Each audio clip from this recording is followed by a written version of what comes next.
Welcome to Make It a Great One with Dr. Dan. I'm Dan Peters, psychologist and executive coach. This show is all about bringing hope, connection, awareness, and wisdom through meaningful conversations that inspire us to become better versions of ourselves and make a positive impact on humanity. This is your space to pause, reflect, and reconnect with who you are, what you care about, and who you want to be. We have this moment, this day, and this life. Let's make it a great one. Today's show is Divergent Nation with my friend and colleague, Jonathan Mooney. Jonathan is a dyslexic, neurodivergent writer, advocate, and social entrepreneur who did not learn to read until he was 12 years old. He holds an honors degree from Brown University in English literature, is a Harry S. Truman Scholar for Public Service, and was a finalist for a Rhodes Scholarship. He is the author of 3 books, Learning Outside the Lines, The Short Bus, and Normal Sucks, How to Live, Learn, and Thrive Outside the Lines. Jonathan has created and co-founded a number of successful social ventures. Currently, he is the co-founder and managing director of Divergent Impact Fund, which invests in social ventures that support and empower neurodivergent individuals and their families. His work has been featured everywhere: the New York Times, the LA Times, Chicago Tribune, USA Today, HBO, NPR, ABC, and many, many, many, many more places.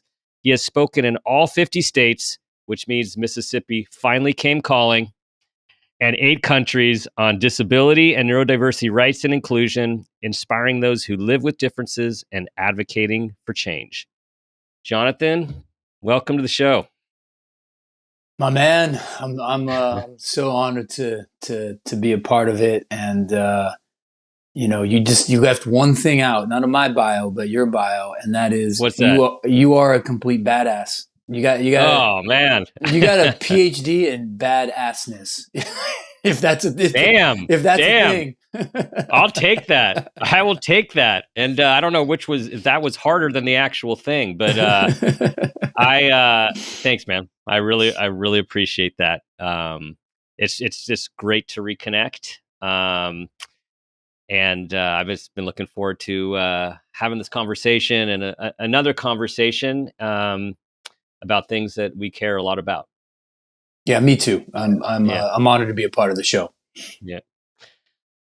There's so many places that so many places I want to go, and my musings have been where to start. And I think like what keeps coming to me is, well, let me back up. When I was visioning this show, I was, and this is why I reached out to you, and what I wrote to you was, the show is about being better, living in purpose, and having a positive impact on humanity. And as I told you, those are things that you have been living and doing for from young adult life beyond. And I guess so that's to frame this first question or thought, which is, I've known you and followed your work for a long time.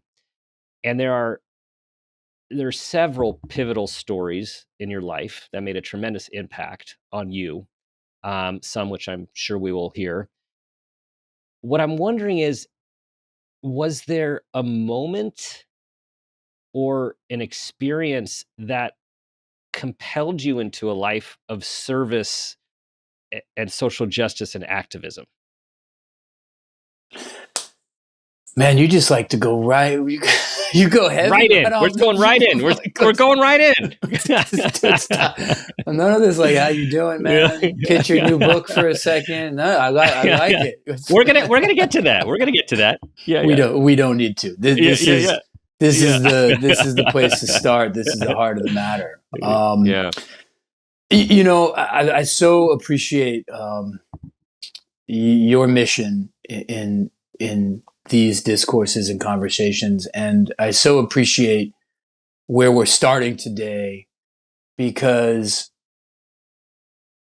doing this for 25 years, what I constantly come back to is purpose. purpose, and the ongoing one step forward, couple steps backward, some sideways work of finding it, holding on to it, protecting it, doubting it, coming back to it. Mm-hmm. And for me, you rightfully identified purpose is finding a way to contribute, in whatever way I can. And so you asked about the origins of that, and the origins of it are really twofold. First, my mom, who I've spoken with you about, spoken with people around the world about, she's run a nonprofit organization in Los Angeles for the past 50 years or so. Mm. And just to give you some context, I'm 47 years old. So for my entire life, she's ran this organization. And it's a nonprofit social justice organization. And growing up, I had every job you could imagine. My mom's organization is called Strength-Based Community Change, and they have a long history of violating every child labor law in the state of California. I mean, I was put to work in diapers, like I was answering the telephones, I was licking the envelopes for the fundraisers, and when I was in my late adolescence, I volunteered at their therapeutic preschool for children who had experienced sexual abuse. Mm.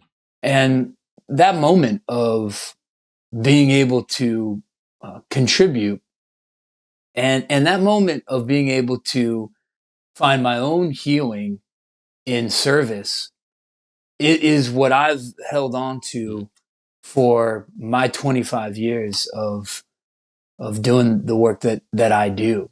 And it started with my mom and that organization.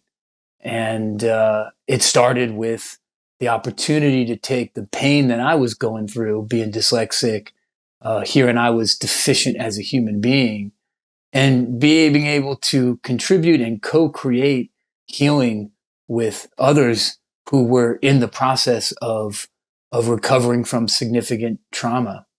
Mm-hmm. And that's where my journey started, my man. Mm-hmm. Wow, I only I'm reminded just a little bit of hearing about your mom's work, and I know how much she had impacted you, was your champion, and this is just another window into how much she has influenced you, and just what a powerful little mighty person that she is, the impact that she has had on so many for so long. Yeah, like my mom, her parents, Irish immigrants, right off the boat, working copper mines in Butte, Montana, and then they moved to San Francisco, where they cleaned the rich folks' homes. And my mom didn't go to college. My mom had my brother and my two sisters all before she was 19 years old. My mom struggled in school like I did, and you didn't mess with her. She as I've said many times on your show, she had a high pitched, squeaky voice like Minnie Mouse, and she cursed like a truck driver. And you did not want cursing Minnie Mouse in your face. And the thing about my mom is, she was cursing Minnie Mouse for me, but perhaps even more importantly, more of a testament to her character. She's been a cursing Minnie Mouse for others outside of her family for 50 years. And I think that's the true testament, and frankly, the true North Star that I tried to hold myself accountable to. Can I be an advocate and a voice for change for folks who have a shared experience that I do with dyslexia, learning difference, neurodivergence? But can I go beyond that? And can I expand my aperture of who's in my circle of concern? And can I expand that to folks who maybe differ from me in ways, and still be an advocate for everybody's right for equity, inclusion, and social justice. Mm-hmm. And you've been at in the front lines. We're moving towards your book and the subtitle, the book to come. But you really have been in the front lines. Coming like straight out of college, writing this book that all of a sudden becomes a thing, right? Like it becomes this thing that people are like, whoa, wow, ADHD, dyslexia. Like there's other ways of learning. There's other ways, and then this term divergence, neurodivergence. And I was thinking back, like when there's been a shift, there's been a cultural shift, and I know we have a ways to go. But you've been in the trenches talking about this stuff before there was even a neurodivergence movement. Yeah. I mean, I pitched a book about the neurodiversity movement to my agent in 2011, and she laughed her ass off. Hmm. Hmm. She was like, and God bless her soul. Yeah. She was a phenomenal agent, and I'm not disparaging her in any way, shape, or form. It's just an example of how people like you and I, who lived it, we're groping for a different language, Mm-hmm. groping for a set of linguistic constructs that had a broader definition of the humans that were living and learning differently. And that broader definition wasn't grounded in pathology. It wasn't grounded in deficit and disorder. It encompassed real challenges that are neurobiologically based, but it had a broader asset-based approach. And so neurodivergence is a word I heard you use before anyone was using it. And it's a group that a small group of us were using to advance a broader vision of these humans like us, who have something profound to contribute to the world. Mm-hmm. What would you say, just for everyone listening? Because I mean, many have heard of this term by now. Some are newer, and there's all these different explanations, definitions. Like what's the, depending on who is doing the research or who's doing the literature, who's talking, what would you just say straight up is neurodivergence? So neurodivergence is a construct that is reframing a whole continuum of cognitive states of being and experiences that have historically been seen through a sort of deficit or pathology lens as natural and valuable variations of the human species. That encompasses learning disabilities as formally known, still referenced in that way: attention deficit disorder, autism, anxiety, and depression, a whole constellation of things that are historically seen through a mental health lens. And it also encompasses cognitive states that maybe haven't tipped into being diagnosed or pathologized, but are still innate differences that are a part of how somebody experiences the world, how they learn, how they communicate, how they process information. And it's a powerful construct because for most of the time, and frankly, until last 5 years or so, maybe less, these were states of being that were almost exclusively seen as deficits or disorders. And when we look at a human being through a deficit lens, when we label somebody's brain and in some ways by default their person as deficient in some way, we're reinforcing a whole cultural marginalization of those people. We're embedding or internalizing, like I did, that something is inherently wrong with me, that for me to contribute to the world, I have to stop being different and become normal, whatever that means. And we're losing a lot of important social and cognitive capital that we need as a society to tackle the pressing problems that we face. Social innovation in all its forms doesn't come from the middle of the bell curve. It always comes from the edges of the bell curve.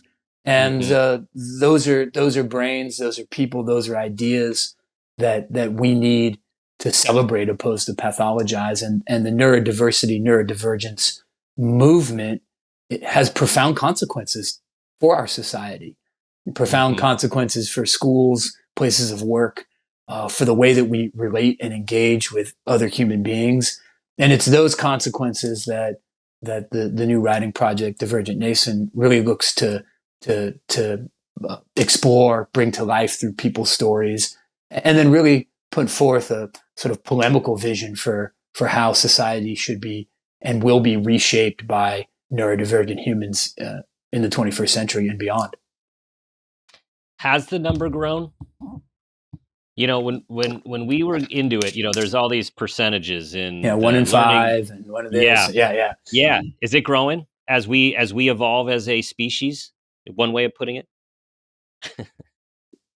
So, you know, here's a difficult question.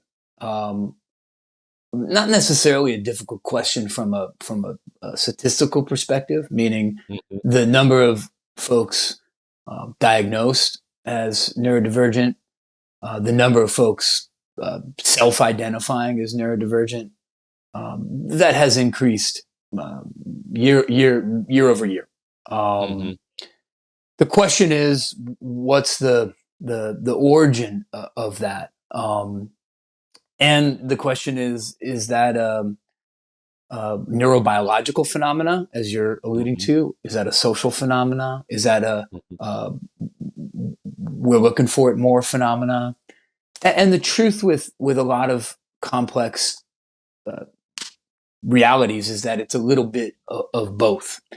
But what I'm most interested in is the intersection between brain and culture. So when you think about, and I mean culture writ large, I don't mean entertainment culture, I mean human-made things. And when you think about it, the brilliance of the human species is its adaptability and its ability to be influenced by the environment it finds itself in.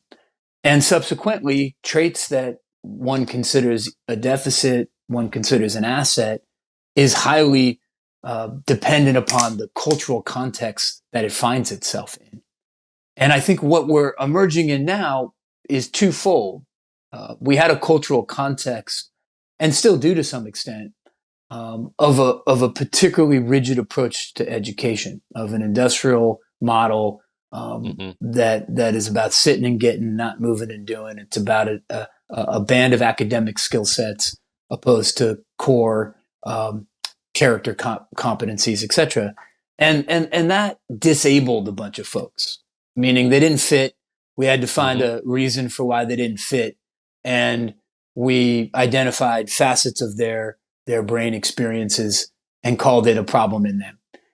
And that cultural phenomena led to this increase we're talking about. But then on the other side of the coin, on a more positive side of the coin, we have dramatically changed the skills that are necessary to be successful in life. And as a result of that, we've cultivated different cognitive skills or cognitive traits.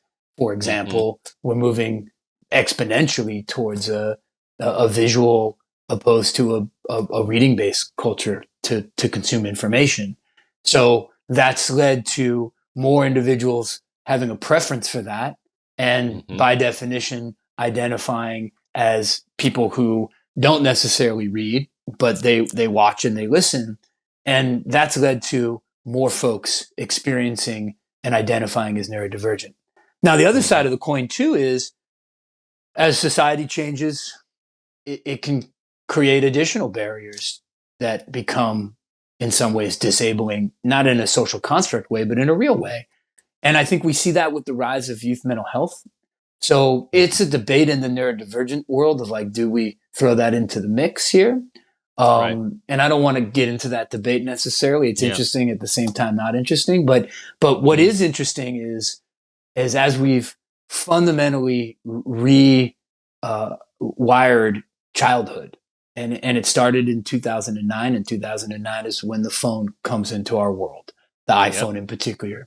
Yeah. We've seen dramatic impacts on the brain health and the social emotional well-being of children, so much so that the Surgeon General 2 years ago declared it a national emergency. Yep. So this is the complex stew. I wish it was easier. I wish Yep. it would say it's like, oh, we're all Mhm. just doing our better job at finding it. Well, we're finding it, we're creating it, we're re shuffling the deck of which brain now is the good brain, which brain isn't, and it's a Right. constant fluid Right. fluid motion. But what I do know in all of this is if we can acknowledge that human beings are all on a continuum of cognitive and neurodiversity, that there is no normal brain Mhm. that we all should aspire to or try to conform to. Mhm. And if we design society around the reality of that continuum opposed to the myth of that normal, we would have a Mhm. better world for more folks. And that's really Yep. the Yeah. highest level ask of Mhm. the neurodivergent movement is no more medium. I'm sure you know that medium clothing, that's what I wear, Yep. Yeah. comes from medium, the literal distribution on the bell curve. It's Yeah. embedded in our clothing. It's Right. embedded in our Yeah. buildings, in our Right. language. If we can have no more medium and we can have a different design principle for the world that's around the reality of different, then we'll have a better world. That's the North Star Yeah. of this Yeah. experience. Oh, man, I like that. I have not thought of that M in the back of all my shirts, or many of them, meaning that as well. And then the bell curve, and all those years that I have used the bell curve to help describe different characteristics to different people, right? It's just, so this brings me to this debate that, well, this, we've talked about this in the past, and it's this issue of disability and difference, and how we understand each and actually hold both. Because in your story, you talk about that those labels actually helped humanize you.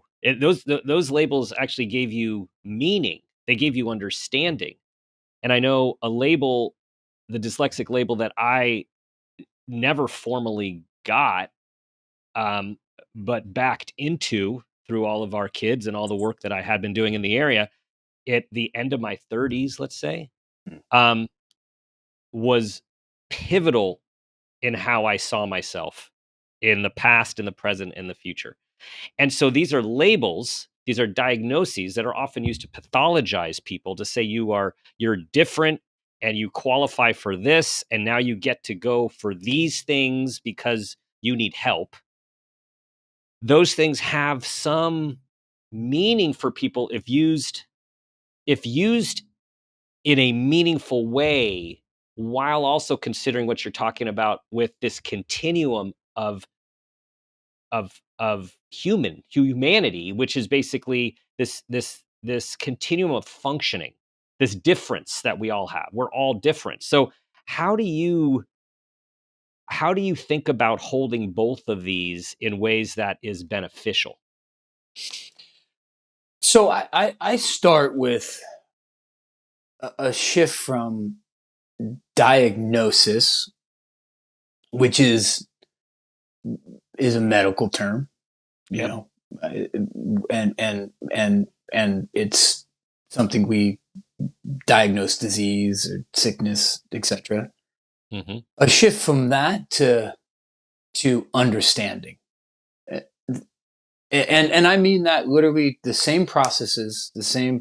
the same Hmm. outcomes, but different lens and a different frame, because the same things that lead to a diagnosis also, or more importantly, lead to understanding of oneself.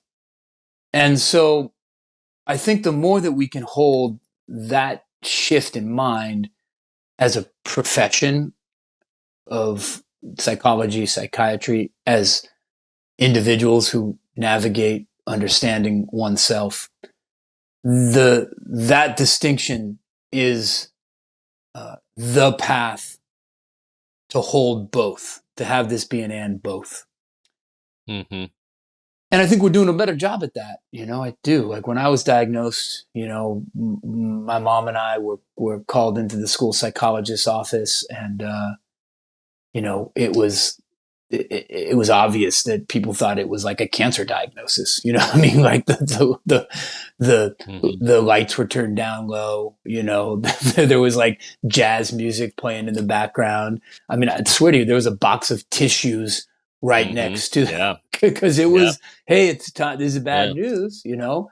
And it isn't, and it doesn't have to be. And more importantly, does it not have to be bad news? It can be good news.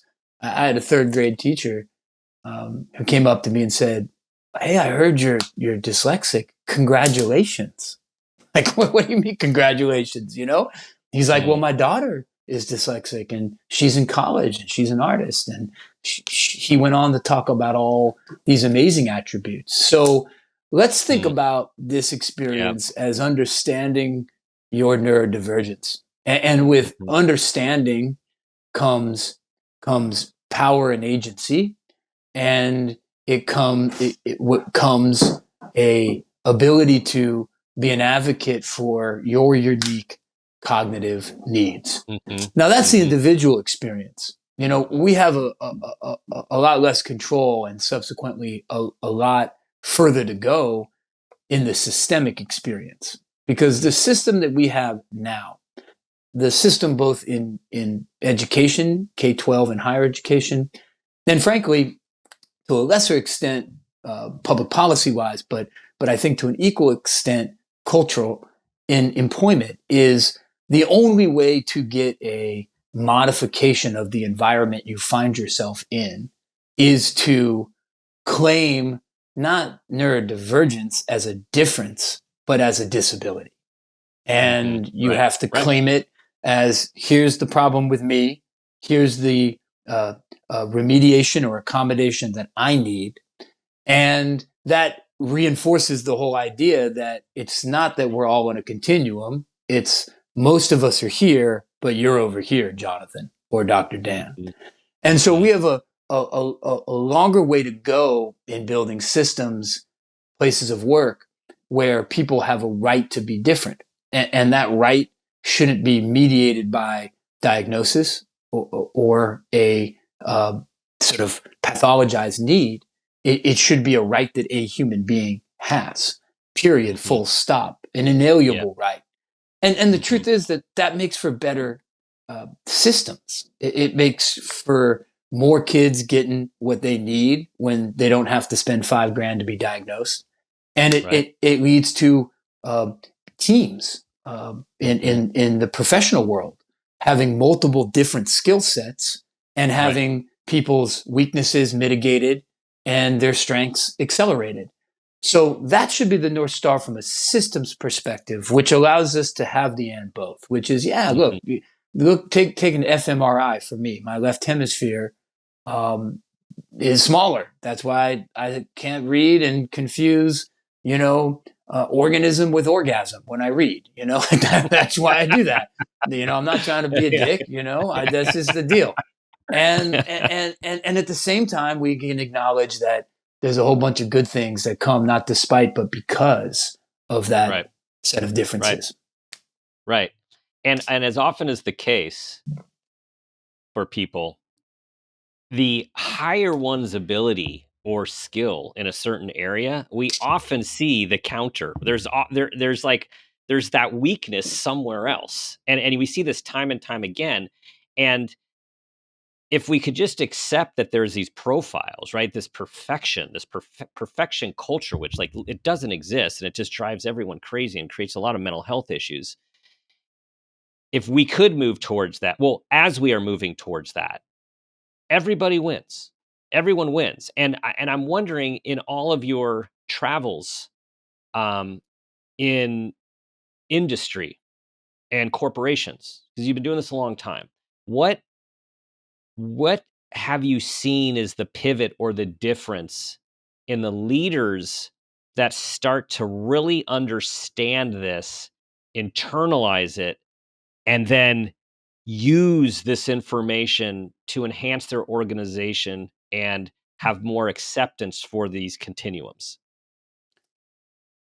The leaders that are making bold change in private industry, in the public sector, they have consciously rejected the notion that a good team is all alike, and a good team has the same set of competencies and are competent at everything.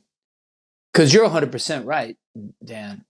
Whether it's in the neurodivergent world or whether it be in the high performing world, high performers are usually spiky. Yep. You know, they're not a flat line, and they're certainly not a elevated flat line, meaning they're good at everything, equally good at everything. And that whole construct of what I'm looking for is this elevated, exceptional flat line of people that are good at every single thing. That does have its origin in eugenic and normalcy thinking. Mm-hmm. And I know that's a little bit of a leap, so let me make it concrete. So there's a very famous statue called Norma and Norman.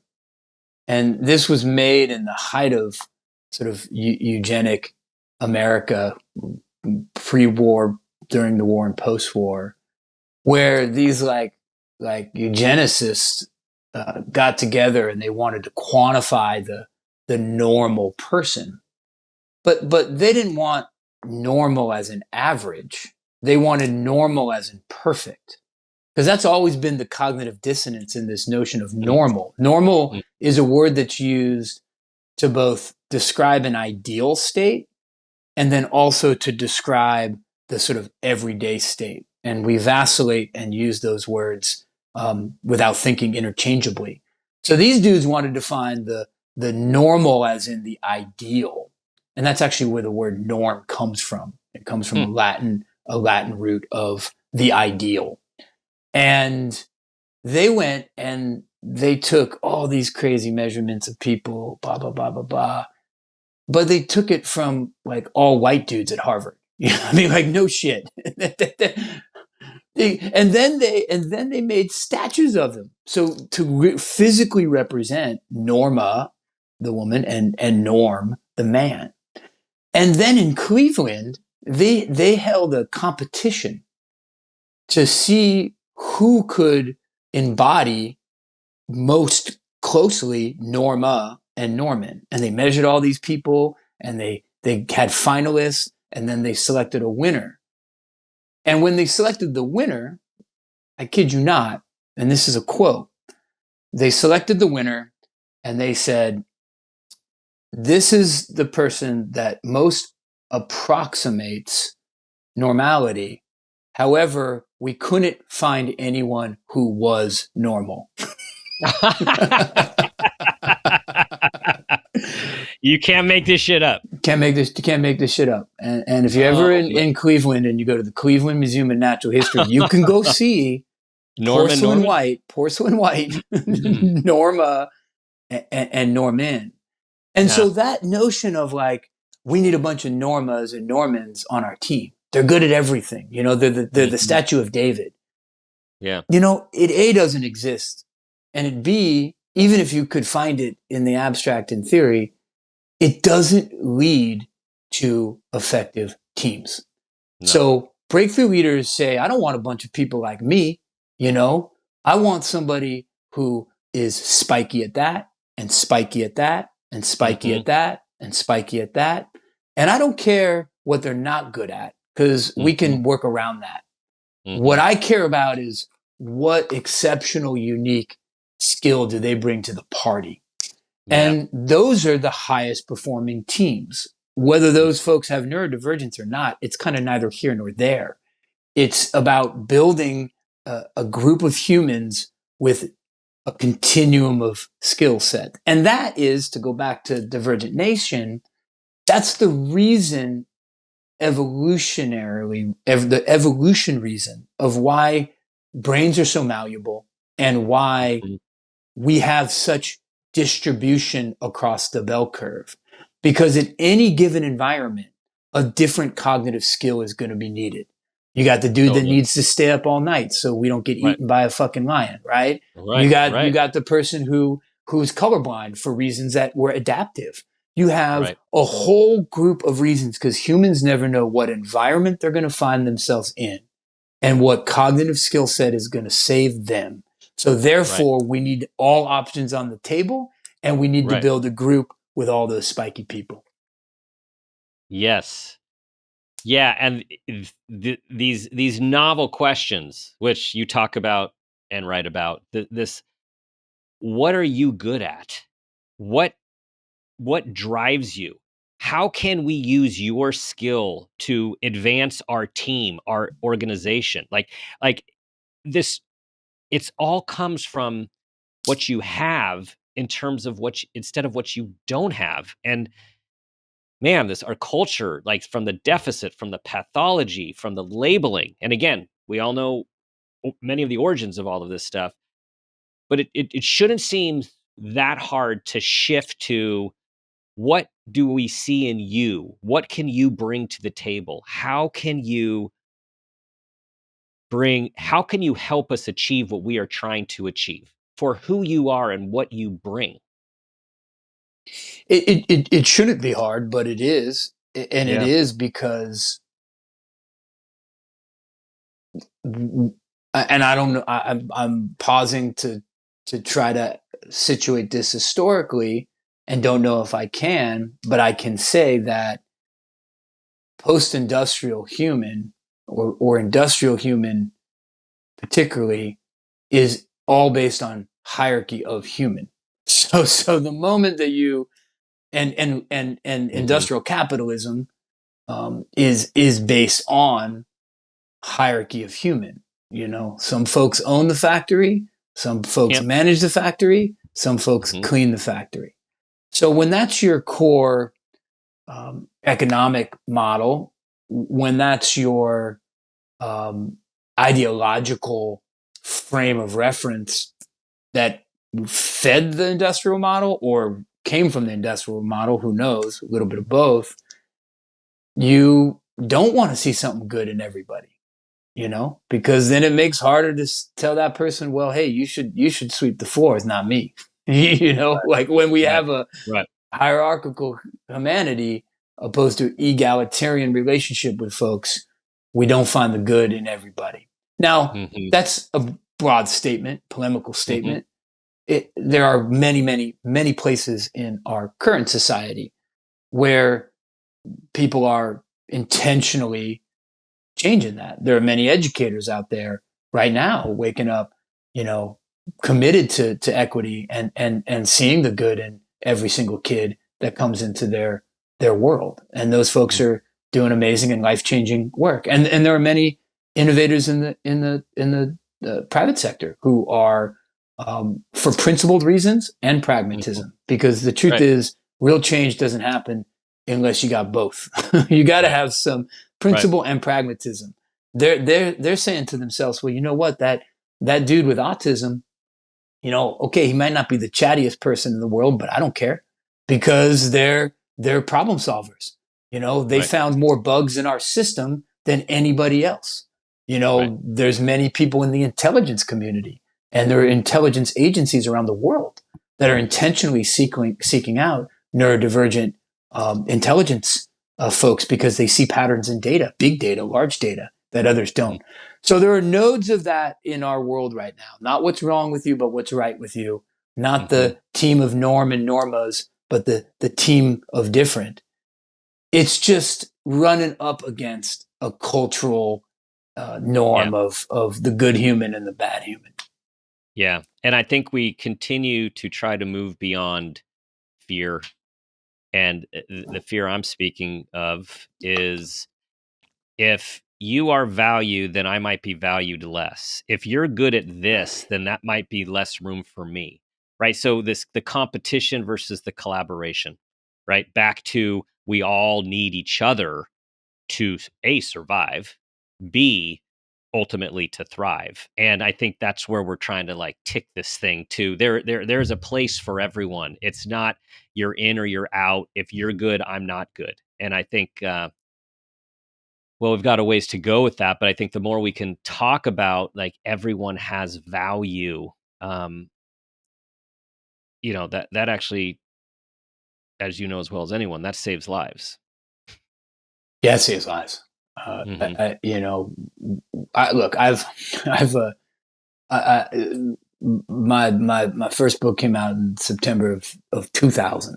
Um, and I gave, my first presentation to kids in probably, that spring, right before I graduated from college. And then I've probably done, I don't even know how many in 25 years.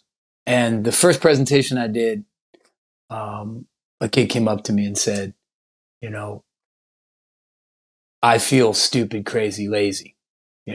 I feel less than. And the presentation I did, you know, a week ago, 2025, some kid came up to me and said, I feel stupid, crazy, lazy, and less than. And Hmm. the hierarchical human, the norma, norman archetype, makes people feel defective as human beings.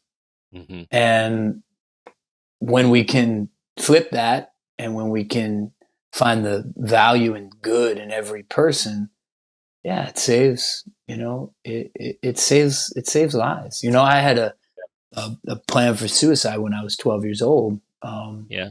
Yeah. And um, I left school, left sixth grade about halfway through the year, there, give or take.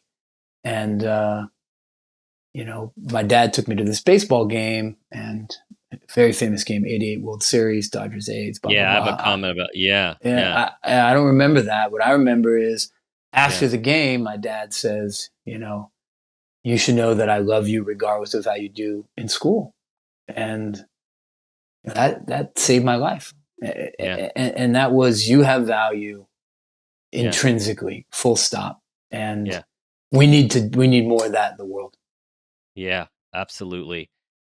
I wasn't sure if I was going to bring this up, but since you just did, I'm going to just go right in, which is, I knew the story, but not the date. And I watched something earlier, just a video, a little clip on your website that I hadn't seen before. And so I grew up a diehard Dodger fan. And my first year in college, 1988, that game is one of the most memorable things. I'm sitting with my friends, drinking beers. Gibson comes out, pulls the Gibby, Lasorda, everyone like it's right. It's monumental. And I was thinking, man, these sliding doors and these lives, like here I am at a particularly high point in my life, and you're contemplating the end. I'm watching the game, you're at the game, and I just it gave me just a lot of pause about I don't know, I can't even put words to it really. It's just that man, just being life gives us things and takes things from us, and I just grateful that your dad did something really unusual for him in that moment. It was like he was given a message that he needed to say something. Yeah, he also did something really courageous, and that's the other thing I want folks to know is that, it does take courage to to to to think outside of your programming for a moment, and that's what my dad did. His programming was, his dad called him retarded. He had ears that stuck out kind of far, so his mom taped them to his head. Um, he had nuns in Catholic school. He literally had a nun, no joke, named Sister Payne. like God had sent her for a mission to Yeah. smack Yeah. people's knuckles with Yeah. rulers, you know, Right. and he was playing the script, you know, and he had a moment of you know, broke out of the matrix for a minute, you know. Yeah. Yeah. And it took courage. Yeah. It took courage. It's hard to do. Yeah.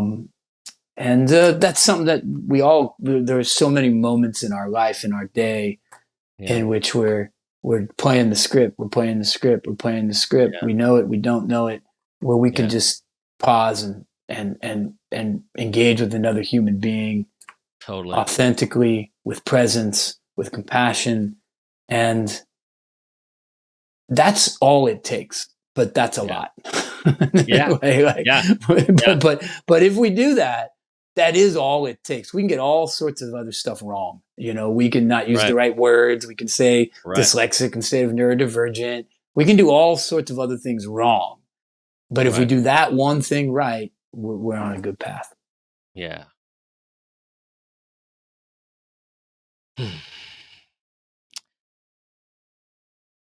What's the road been like writing this latest book on your travels? And it's been a while, right? Like this has been coming.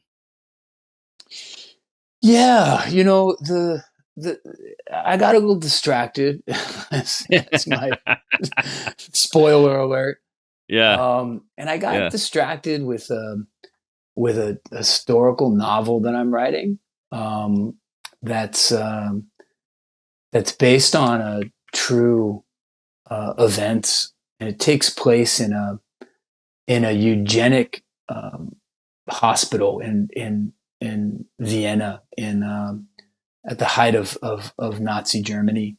Hmm. And the Germans had the most robust eugenic surveillance state really known to man, in which children were screened at birth through varying different regional hospitals for deficiencies, and the most extreme cases fed to this notorious hospital, in which children were ultimately killed because they were defective, and they were um, the beginning of the final solution. So a lot of the public policy around sterilization, around eugenic sorting, and ultimately experimentations and extermination occurred on what they called garbage children. That's the English translation, garbage children. So this was the Garbage Children's Hospital, and I came across a story when I was writing Normal Sucks about a mom and a group of nurses who broke kids out of the hospital and saved their lives.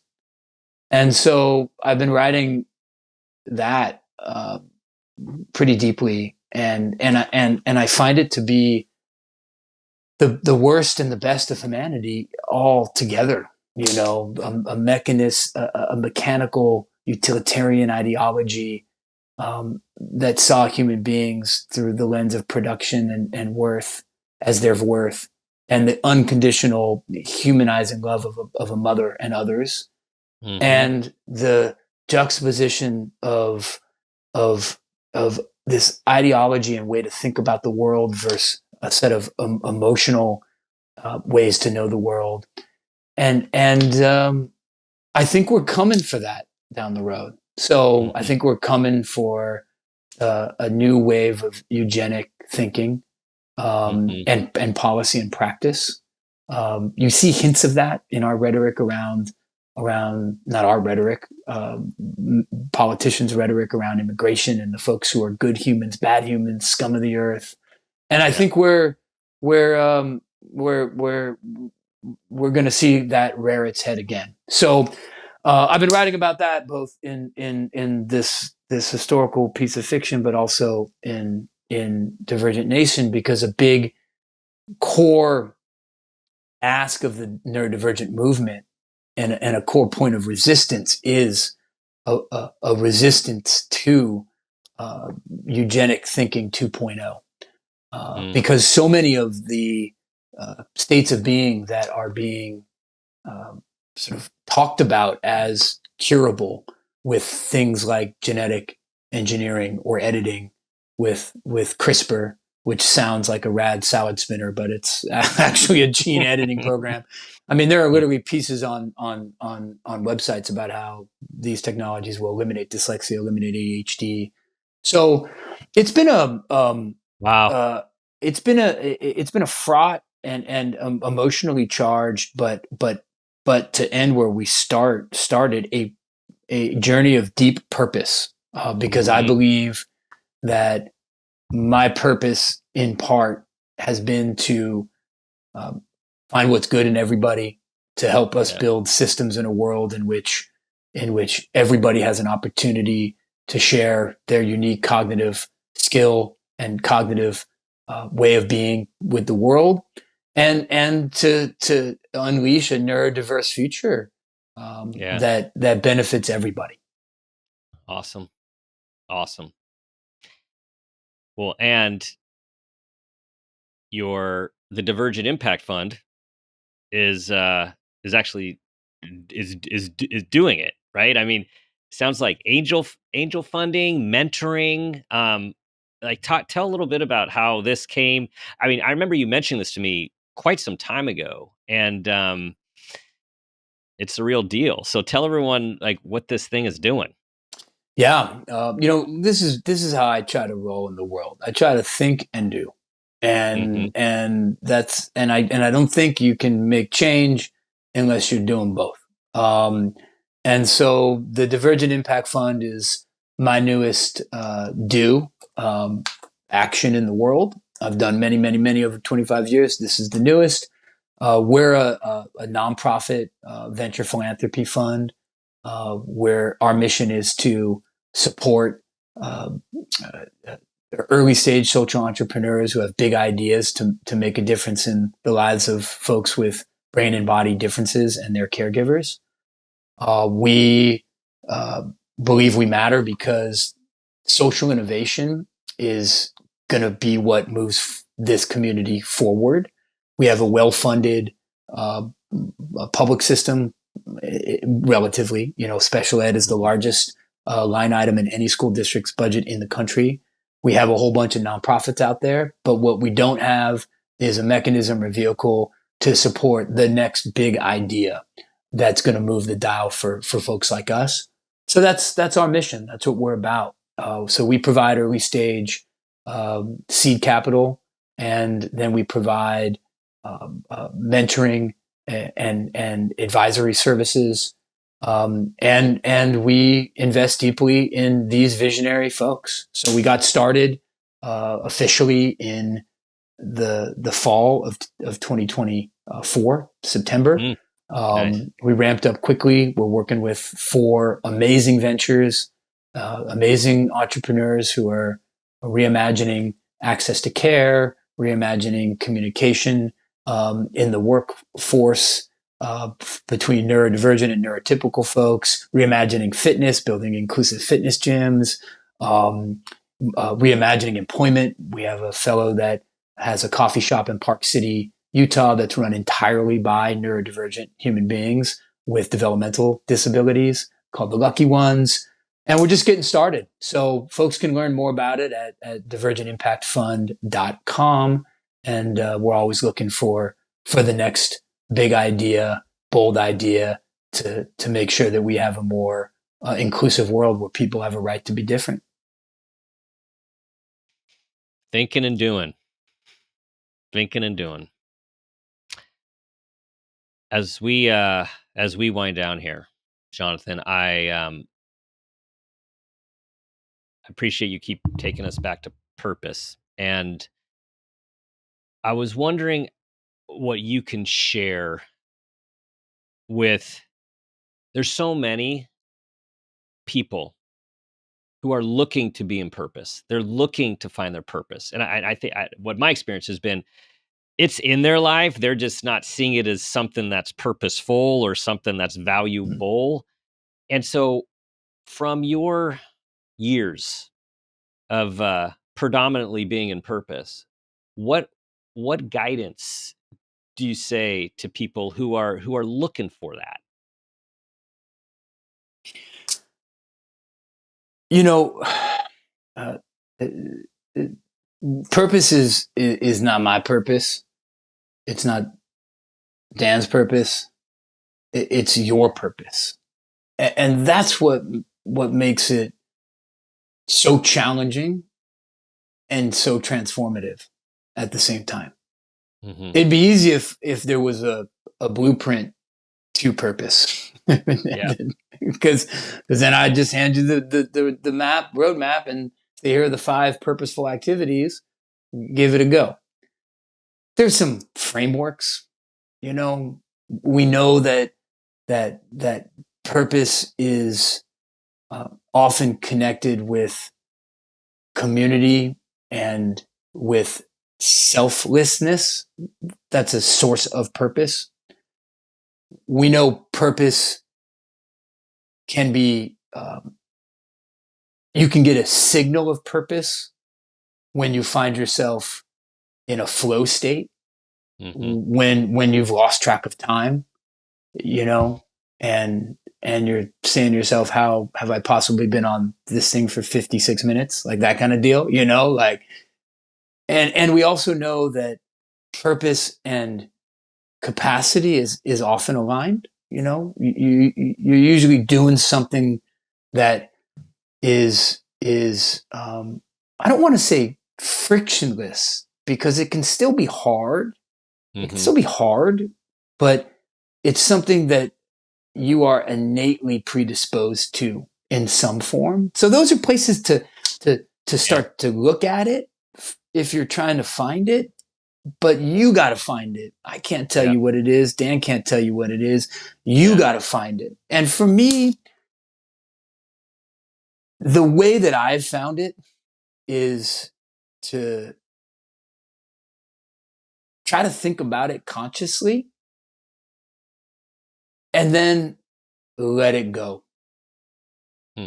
And then stay attuned to what comes back when I'm not thinking about it consciously.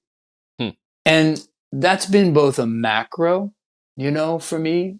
Like I didn't know that my purpose was to try to contribute to the neurodiversity world. I thought I was going to be a lawyer, and then I met this guy my first day at Brown, named David Cole, who was the first person I ever met who was open, out, and proud about neurodivergence.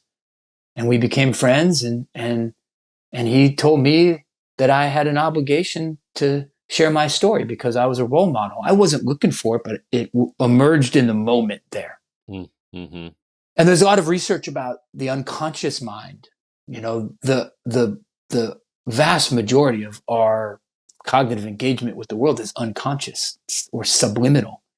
And we can turn on the conscious mind, but for something like purpose, we got to let the deeper recesses of it do some work. And, I'll ask before I go to bed, the universe. I'll say, hey, I don't know what this book's about. I'm lost on it. What's its purpose? And I'll let it hang out. And sometimes it'll come in the shower, the proverbial cliche, or it won't. Right. But the only way for it to be your purpose is for it to come deep from yourself. And that's something that goes above and beyond a conscious endeavor. It goes above and beyond a worksheet or a survey about your strengths and talents. It comes on you, and you should make yourself as available as possible to receive it when it shows up. Boom. There you go. Well, Jonathan, inspiring as always, my friend. Inspiring as always. Well, Dan, I mean, it's a real pleasure and a real honor, and I hope you go and get that PhD in badassness framed. And next time we do this, I want to see it right behind you on that little that little weird mantle you got going. What do you got going on that mantle over there, my man? You got a bunch of pots and stuff? What are you doing? I've got some pots. I got some pots. I got some crystals. I got a plant. Love it. I got the Buddha. I got some rocks. Balance.